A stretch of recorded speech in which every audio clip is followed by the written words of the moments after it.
If you're going to be an assertive person, you have to know that you have some rights, legitimate rights, because you're going to stand up for your rights as an assertive person. But remember that with every right that we talk about comes a responsibility. And the responsibility is that if you want that right for yourself, then you will do whatever you can to protect that right for other people. Americans are many times a little bit weird about this. They are very big about talking about their rights. They are a little shy on talking about their responsibilities. And so with every right does come this responsibility. Otherwise, I don't think you can legitimately claim the right for yourself. So I'm on your first handout called Basic Human Rights.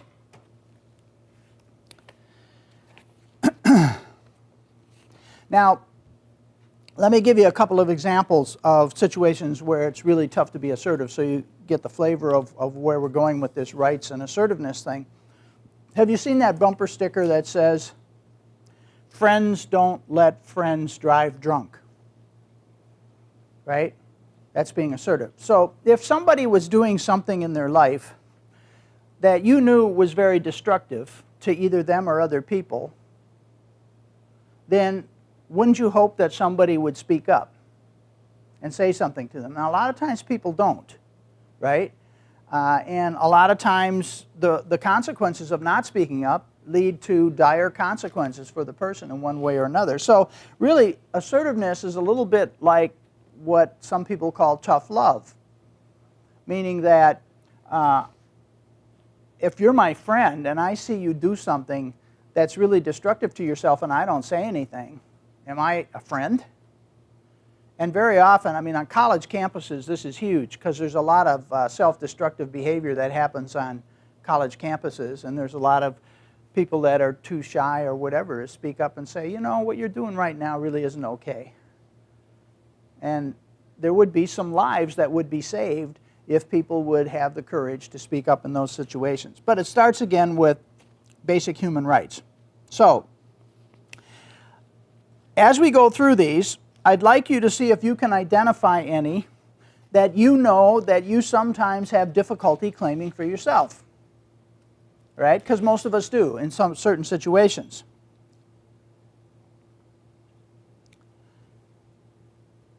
Are there times when you let somebody else take these rights away from you?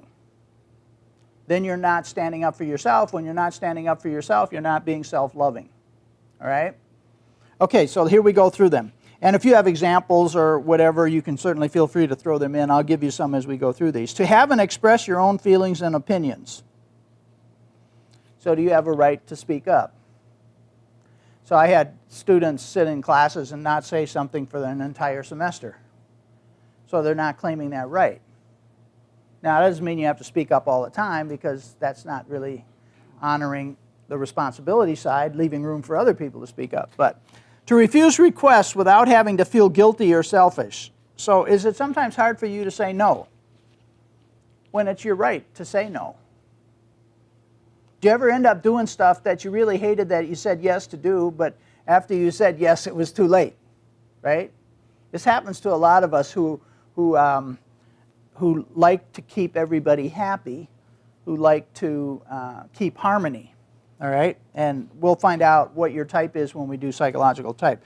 To consider your own needs. So do you have a right to consider your needs? Then what's the corresponding responsibility? I consider the other person's needs as well. All right? But there are people who have a tendency to put everybody else's needs ahead of their own, because their idea is, well, if I put your needs first, then somehow or another you owe me something, which is like you'll like me or whatever the situation is, right? And that's a recipe for a disastrous relationship. To set your own priorities and make your own decisions. Have you ever noticed that there are people who don't mind taking control of your life if you let them? Like, they will tell you what to do and when to do it and how to do it and so forth. But you have a right to make your own priorities and your own decisions, to put together your own life plan. Now, sometimes this is our parents even, who they have a vision of what our life is going to look like, and then sometimes down to as close as this is the major you should go into, this is what you should study, this is what you should become, right? Okay, to change your mind. Have you ever been in a relationship where somebody gets all bent out of shape if you change your mind? You said something yesterday, but now you changed it today. You have a right to change your mind. To make mistakes and be responsible for them. We did a whole thing on mistakes when we did liberating assumptions. The only mistakes, not learning from an experience. To decide what to do with your own body, time, and property. So can you set limits and boundaries? If you don't set those limits and boundaries, have you ever been in a situation where your life felt like it was spinning out of control because it seemed like everybody owned a piece of you except you? You got so overcommitted to things and so forth. And so you were not taking good care of yourself. See, assertiveness is about taking good care of yourself. And sometimes that means you set boundaries. And sometimes the boundary involves me saying what I won't do. Okay? To ask for what you want and what you need. We spent a little time when we were talking about the intentions dimensions of the awareness wheel, that sometimes we grew up realizing we could get what we needed without ever asking for it.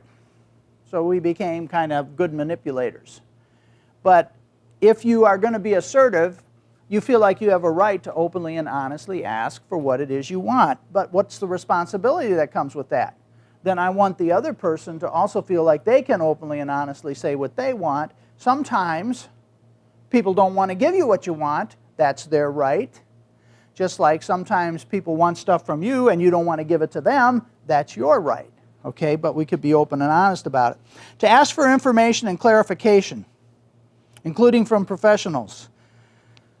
So I would have Stout students, as an example, who didn't know something that they really needed to know, but they wouldn't ask. Right? Now maybe it was about what was going to be on an exam. Well, you don't ask, what happens? You do lousy on the exam, but you didn't have to. All it would have taken was the courage to ask for what information you wanted. Right? Do you remember the show with Tim the Toolman Taylor? Do you know that show? What was the name of it? Toolman, right? Tool Time. Home Improvement? Okay, yeah. So anyway, there was an episode where Jill, Tim's wife, and he are on the way to some cousin's wedding. And they're driving, and it's snowing like crazy. This is Michigan. It's in the middle of the winter, and they can't hardly see where they're going. And Jill wants to stop and ask for directions. And Tim says what? No, I know where we're going. And so we follow the whole conversation. This is a long show just taking place in the car, and the dialogue between the two of them for like 15 minutes. And guess what? They end up back at the same gas station an hour later, and now the wedding is already in progress, and they still don't know where they are. Okay, because what? They don't want to ask for information or directions. Now, this tends to be more of a male problem than a female problem, but it can be either. And I think some of it is we've spent so much of our training trying to be proud of what we know that we pretend we know when we don't have a clue, which is not being assertive. Assertive would be admitting that you don't know and you're willing to ask for it. Now, this is really big for you women who become leaders, managers, supervisors, and you happen to be managing men. Because if you explain a process to a male and then say, okay, did you get all that? The male has to say yes, whether he got it or not. So what you have to do when you're giving orientation training to a male and you're a woman, is you do it like this. You say, I'm not sure I really explained that completely accurately to you. Would you say back to me what you heard me say so far, just so I can know whether I left anything out? You see how I'm not making him feel bad, not taking it, but I'm also checking what? I'm checking to see whether the messages I was sending were ever actually received in the way that I intended them to be received, right? So this is a big thing, actually, in some organizations, because what happens if a person's working on a really expensive piece of equipment, you're the one that trains them to use it, and the truth of the matter is they only got half of what you explained to them. This is high risk for disaster here, all right? So, to have privacy and to be left alone. Do you have a right to self-time? And sometimes you really have to go out of your way to get this, because if you're in a situation where there's lots of people around, and work could be one, and sometimes our home life could be one, sometimes our living situations could be one, it's really hard to get self-time. To say yes or no, to accept or refuse requests or invitations. So have any of you had a hard time saying no to the people in your life that, you know, were your friends or people you cared about or people you lived with or whatever, and so you end up saying yes to stuff you didn't want to say no to? And that was a problem for me. So I finally learned a nice technique, and that is I listen very carefully to the request. I usually no longer say yes or no immediately, okay, because I know that I want to keep people happy, so I sometimes say yes when I should be saying no. That's just a character flaw, all right? So I say, would you let me think about that? Okay? And then I often come back and I say something like this, because now I've really thought about it. You see, because have you ever noticed that whatever you estimate is the amount of time it's going to take to do the thing that they just asked you to do, you better multiply that by 4. Okay, because your estimate's going to be way too low. And then pretty soon you're just overwhelmed by all the things you've said yes to. So now I first say I'd like to think about it. Then I come back and I say, well, let me tell you this. I am willing to do this, but I'm not willing to do that. So I just put a boundary. How much can I realistically do? And then, so it's somebody I want to say yes to, and maybe it's a project I believe in, but I also know that I don't have the time, energy, or effort without really crimping my own personal health, my own personal life, by saying yes to all these things, even though they're great ideas. So I could do this, or I can't do that. And I'll give you an example. One thing that I used to get roped into doing, and I hated it, but somebody comes to the door, and it's a cause that you deeply believe in yourself personally. And they say, would you go door to door in your neighborhood and collect money for this thing? I hate doing that, all right? But I used to get stuck doing it because why? I didn't claim my right to say no. And so now they come to the door, what do I say? You know, I really am supportive of the cause, and I would be happy to make a donation, but right now I am not in a position where I want to go around door to door to ask for money. Sorry. So what did I just do? Stood up for my legitimate rights, right? I still supported the cause, all right? To be listened to and taken seriously. Have you ever been in a relationship where other people do all the talking and whenever you open your mouth you get interrupted? That is unhealthy, right? You have a right to be heard, so do they. That's your responsibility to listen to them, but they have to listen to you and take you seriously. That means that they don't interrupt you, they don't put down or discount what you're saying, right? You have a right to whatever you're experiencing, just as much as they have a right to whatever they're experiencing. And have you ever noticed that a lot of times in conversation there's a lot of judgment and blame, we listen for something that we can say is wrong with what the other person's saying, and then we jump all over that? Watch how people talk to each other. And it's not very respectful. Remember, we had equality, mutuality, and respect. To be treated with dignity, respect, and equality. That's just tied in right here. So you should not accept less.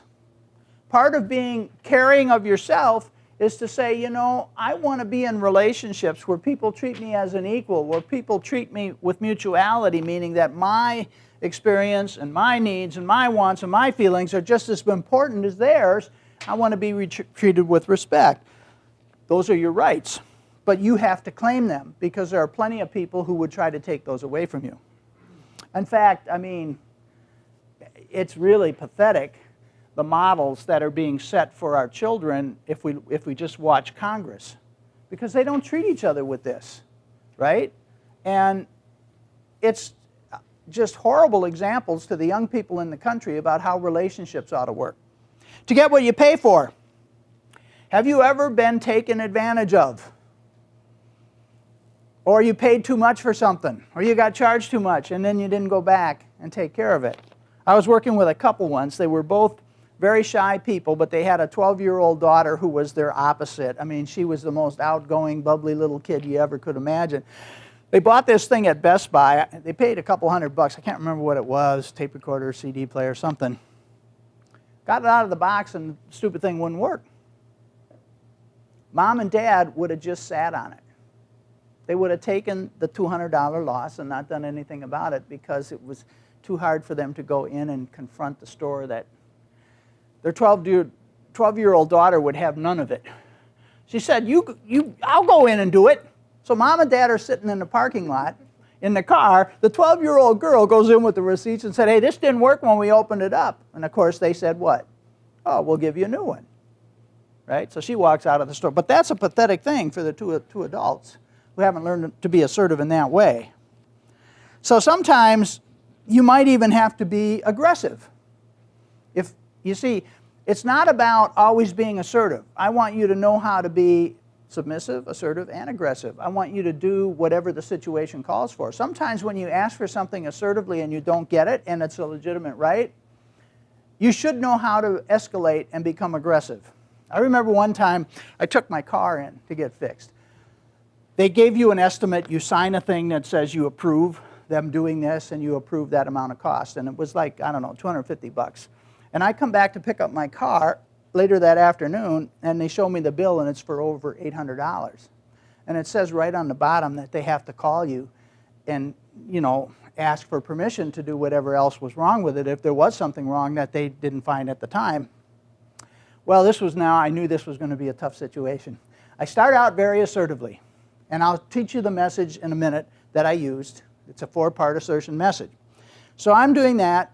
That doesn't go anywhere with the guy. Okay, then I asked to talk to that person's supervisor. Now, what was on my side was that the payment counter in this dealership was right in the showroom area where all the new cars were, and there were people there looking at the new cars. And unfortunately for them, they didn't know that I teach a class like this, okay? So I'm not getting anywhere. So then I purposely start to get louder, all right? And I'm just saying what is. Well, it says right here on the contract that I agreed to pay this, and now you want 4 times as much money as what you said you were going to charge me? Now I'm getting louder, so everybody in the showroom's hearing this. And then I'm talking about, and it's still not going anywhere. And I'm talking about, well, this is something that really ought to go to the Better Business Bureau because this is a violation of customer rights and blah, blah, blah. I'm just going on and on. Well, I walked out and I paid my $250 for that repair. Now, could I have done that if I didn't know how first to be assertive, if I didn't know how to stand up for my rights, and if I didn't know how to play at being aggressive when it was called for, right? I don't like being aggressive. I'm not typically a very aggressive person. But there are situations where you need to know how to do that. I'll tell you some others later on. To be successful and independent. Now I want to talk to the women just for a moment here, because this was an issue in college sometimes. Do you as a woman have the right to be 3 times more financially successful than the guy you hang out with? And now most women will say, yeah, and then the guys in the room are going, oh yeah, hey, great, let me find that woman. But the truth of the matter is there are many men who have difficulty with that when she's bringing home 3 times as much money as he is, right? But is it your right to be successful? And then you should find a guy who's able to honor that right? Not all of them can. To choose not to assert yourself, to be silent, indecisive, or illogical. So it's fine to just choose to not. See, Confucius once said, in the little things, give in. It's not worth fighting over, right? But in the big things, fight like heck, right? So you have a right to just say, this isn't worth it to me. I'm not going to stand up for my rights in this situation. It takes too much energy, effort. Or have you ever had a day when you don't have any energy because you're fighting a virus or something? On that day, it might be hard for you. If you don't have the energy, just walk away. You don't have to stand up all the time. To do anything that does not violate the rights of others. So you respect their values, their individuality, but you ask them to do the same for you. To not make excuses or feel obligated to give explanations. So somebody asks you to do something, and in order to say no, you make up a 3-paragraph story that you have to share with them to explain why you are compelled to say no. That's not necessary. you have a right to say no. Just say, well, right now it's not going to fit into my life schedule very good. I'm sorry, I won't be able to do that. Right? I won't be able to come. I won't be able to be part of that, whatever it is. To have rights and stand up for them. To discuss misunderstandings, conflicts, and problems. Now this one's huge, and we're going to get to that in the coming week. But a lot of people have had such bad experiences dealing with conflicts and problems that they have now retreated from confronting them openly, honestly, and directly, because they kind of say, well, you know, it never has a good outcome. So why even go into it? And so you have conflicts and problems in a relationship, and they just keep getting swept under the rug because you don't have the energy or effort or whatever. Well, you know, one of your rights is the right to discuss what's not working. This is something that in the workplace is really important. If you have a team of people that you're working with and something is getting in the way of you performing well as a team, the team has to have the assertiveness, the courage to talk about it, but to talk about it in a healthy way. So to discuss misunderstandings, conflicts, and problems. I used to tell kids in my classes at Stout, unless you could prove to me that you know how to constructively talk about your differences, to constructively together confront problems and conflicts and find mutually satisfying solutions, unless you can do that, and I'm king, you cannot get married with this person. I won't even let you cohabitate, right? So, I mean, that would be my rule. Why? Because so many relationships get torn apart because of this one. People don't discuss what's not working. What's not working is a gift, but you have to figure it out together and find a way that makes it work better for both of you. To be yourself. So have you ever tried to be what you thought the other person wanted you to be so that that person would like you? Oh, think about the first date you ever went on. This is really funny. We should record. This would be a great TV show, wouldn't it? If you could get a lot of people who are on their first date ever, and we can record the whole date and just watch the two. All right? Because what do you think you would see? Would you see a lot of healthy communication? Would you see a lot of people making stuff up, filling in blanks, not being themselves? See, on that first date, what are you going to try to do, especially if you really like the person you're going on this date with? Then I have a challenge. I want to be the person that you want me to be so that you will like me. Don't we do that? And then they're doing the same thing. And so let's say that we really end up liking each other.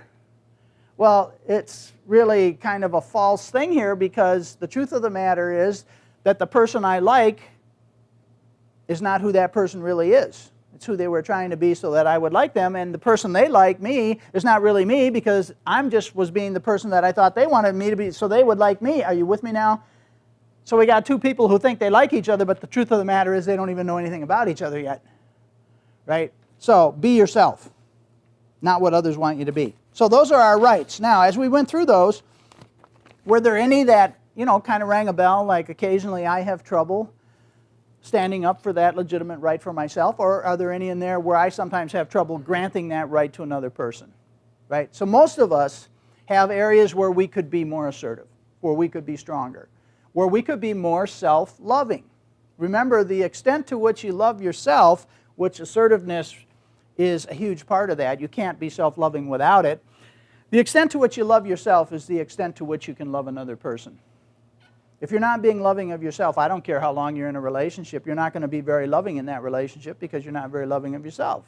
It starts with you.